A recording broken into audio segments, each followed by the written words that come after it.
Olá amigos do canal Politinzando, trago para vocês nessa oportunidade um vídeo do professor Olavo de Carvalho com uma análise muito interessante sobre como se constrói a narrativa histórica, o imaginário e a história propriamente dita.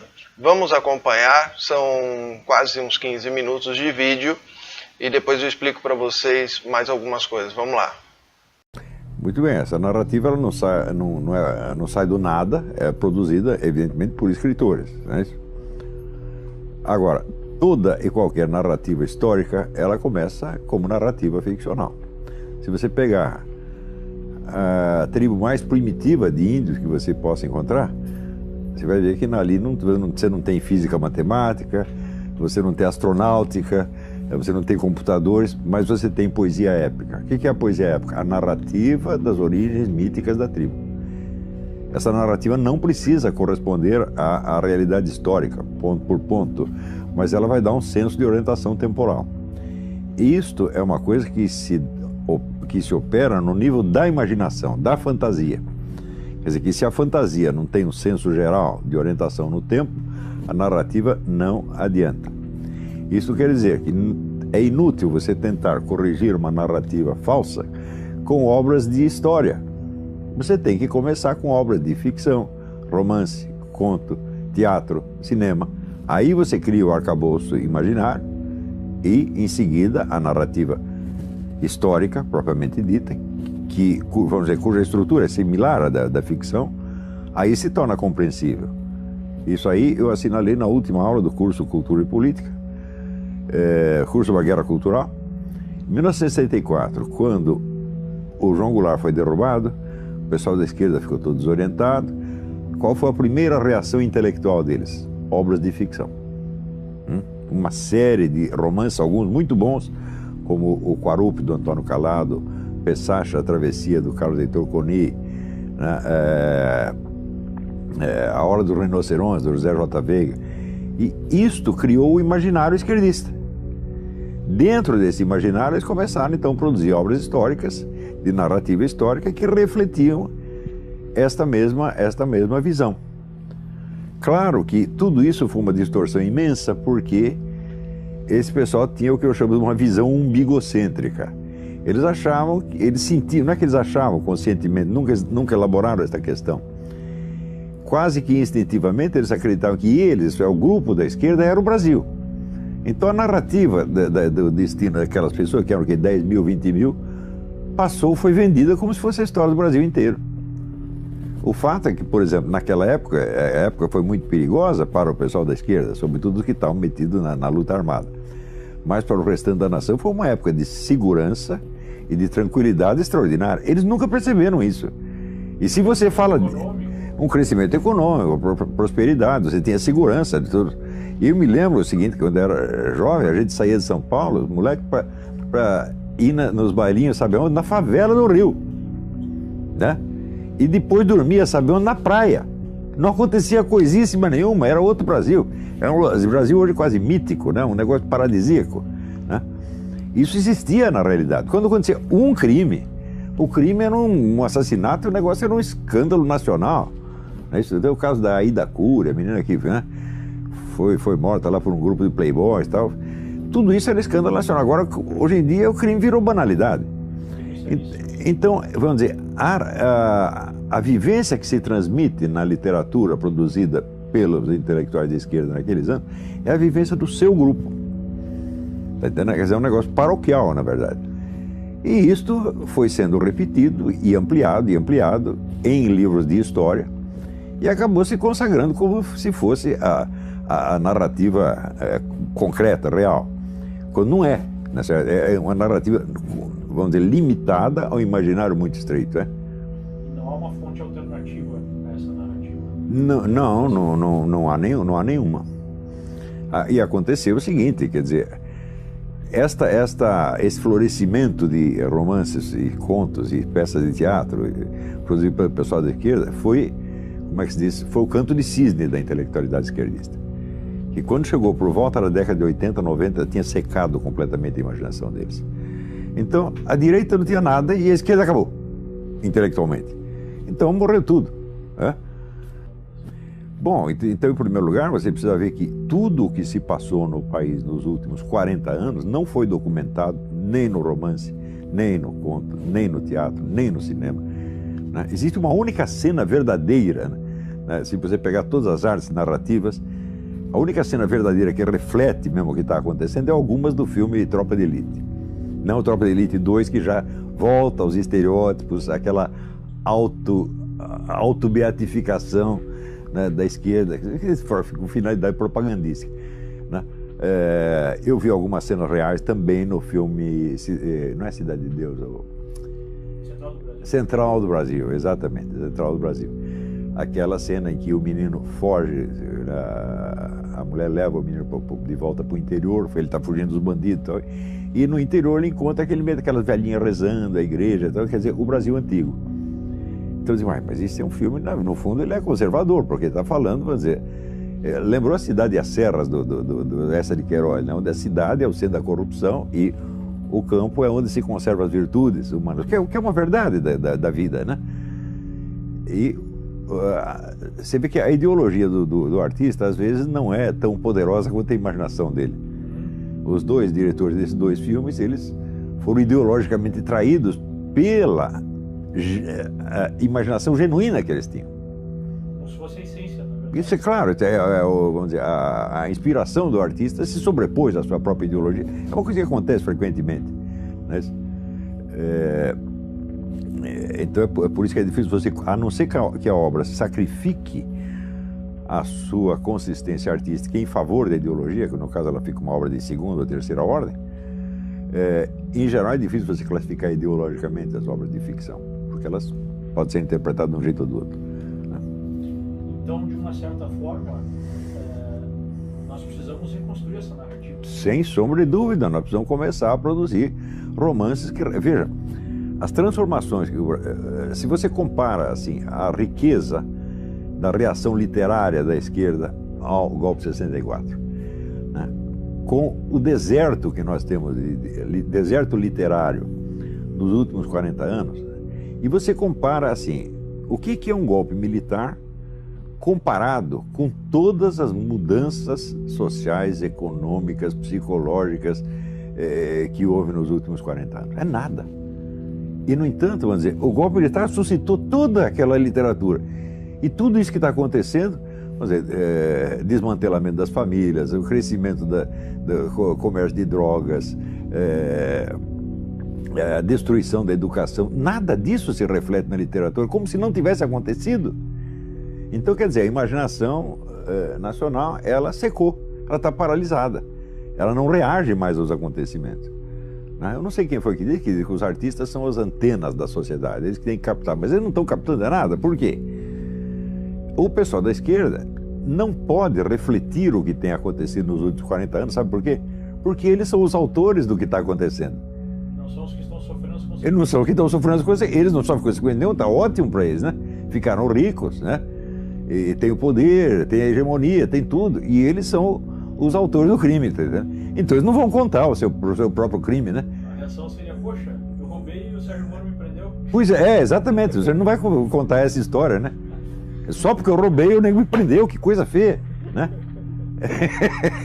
Então, eles, ademais, tem um outro fator externo, que é a crise da intelectualidade esquerdista mundial, que essa também secou. Se você perguntar quantos intelectuais sérios existem na esquerda mundial, eu vejo aí o David Harvey, o Antônio Negri, né? Em parte o Zizek, ele não é um palhaço, mas ele é doido, tá certo? O Emanuel Wallerstein tem uns 5, né? Então acabou. Se você for na década de 60, tinha 100, 200, 300, né? Aí a gente chega na era que o Bob Dylan ganhou o Prêmio Nobel de Literatura. Exatamente, né? Então, não há alternativas. Pelo menos, há menos alternativas do que eu vou lançar campanha Prêmio Nobel para o Zeca Pagodinho, né? Chega de imperialismo cultural, por que Bob Dylan?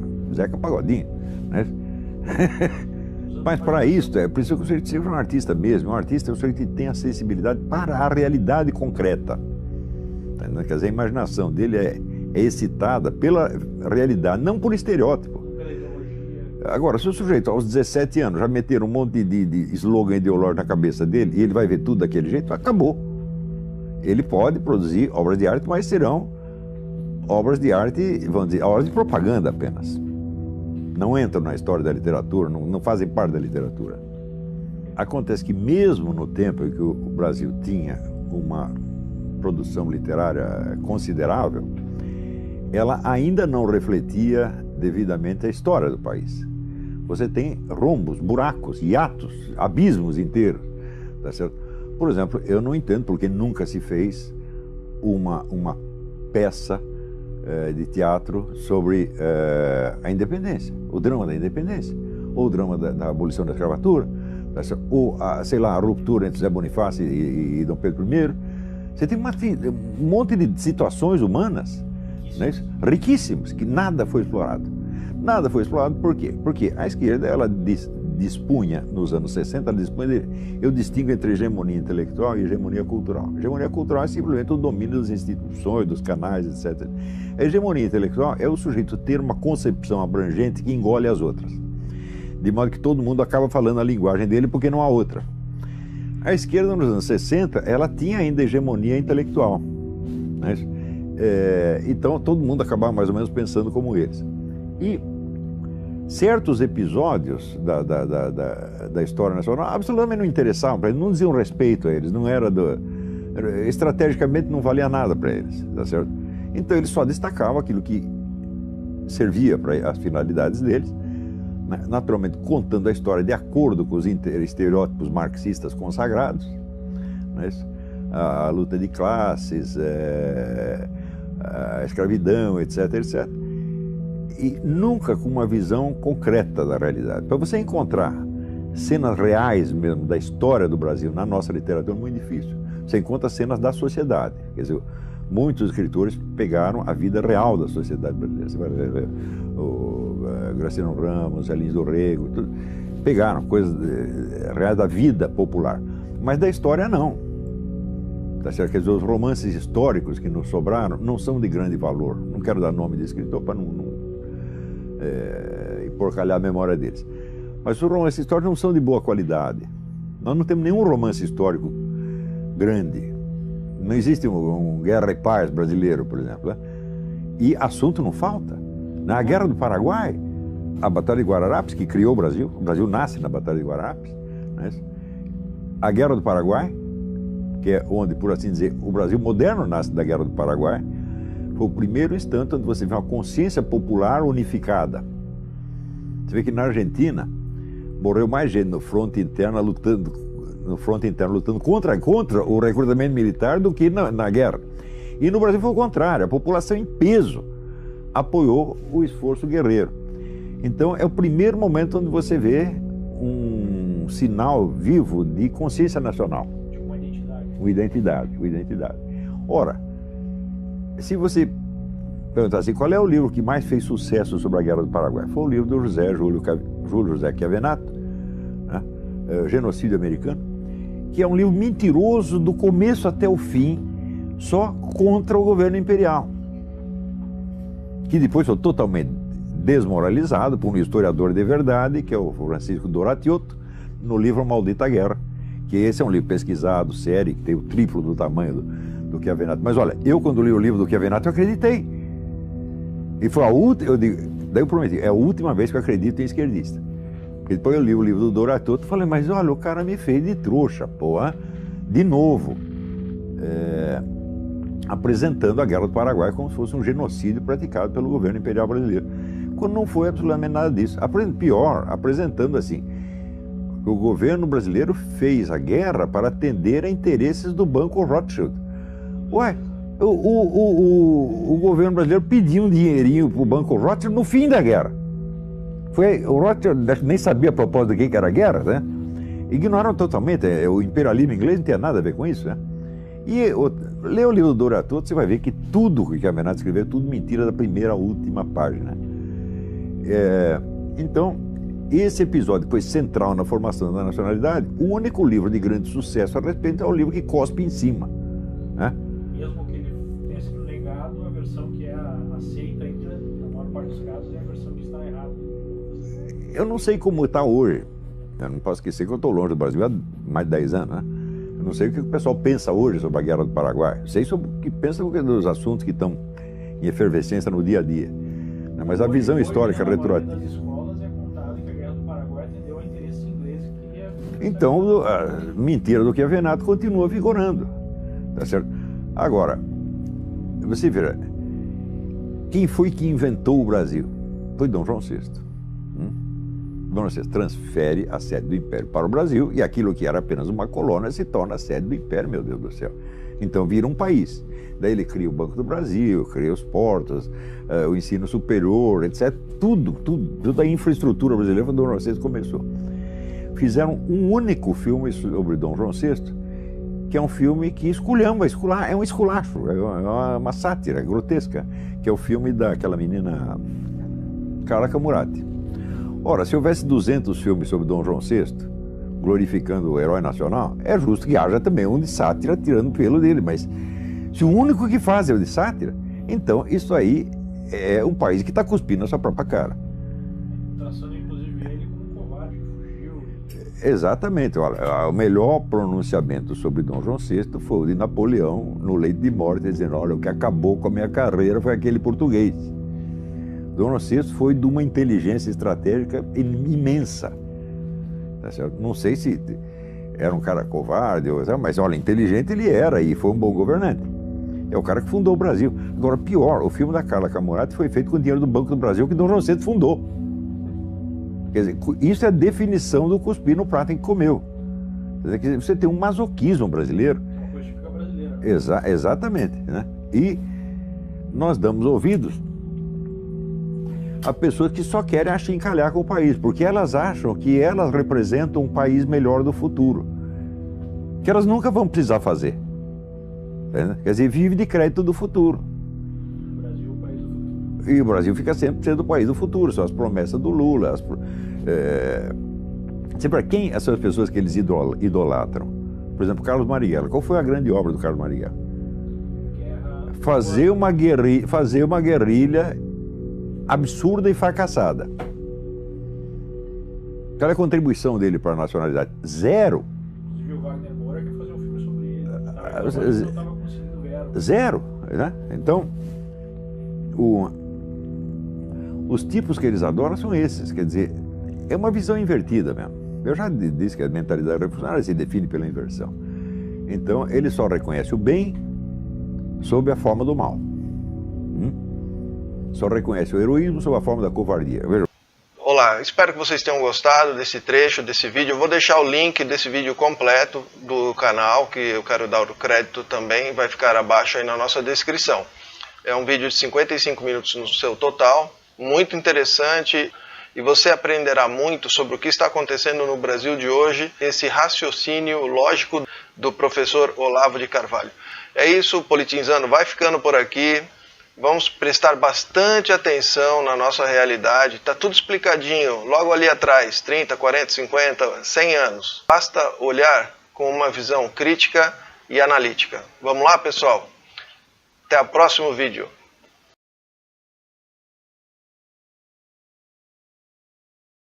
Guerras, revoluções, manifestações.